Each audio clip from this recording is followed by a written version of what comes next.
Pune to Ladakh ट्रिपचा आजचा आमचा 15वा दिवस. जर आमच्या तब्येती चांगल्या असल्या तरच आम्ही या जागेवर जाऊ असं आम्ही ठरवले होते. कारण आज आम्हाला जायचे होते जगातील सर्वात उंच रस्त्यावर. तिथे जायचे सुद्धा 2 रस्ते होते. त्यातील आम्ही पक्का रस्ता निवडला. सुरुवातीला इथे मजा आली, वेगवेगळे प्राणी दिसले. नंतर मात्र रस्ता कठीण होत गेला. घाट खूप वळणावळणाचा होता. मला थोडी मळमळ झाली, पण बर्फ बघून ती गेली.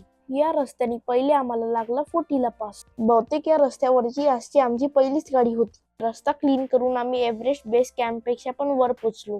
थोडं पुढे जाऊन आम्ही पोहोचलो जगातील सर्वात उंच रस्त्यावर.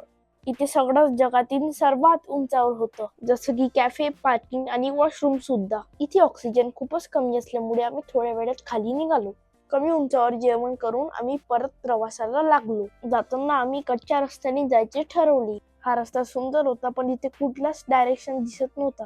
त्यामुळे जिथे आम्हाला टायरचे निशाण दिसत होते त्या मार्गाने आम्ही जात होतो. रस्ता विचारायसाठी पण कोणीच नव्हते. काही ठिकाणी तर नदीतून जावं लागत होतं.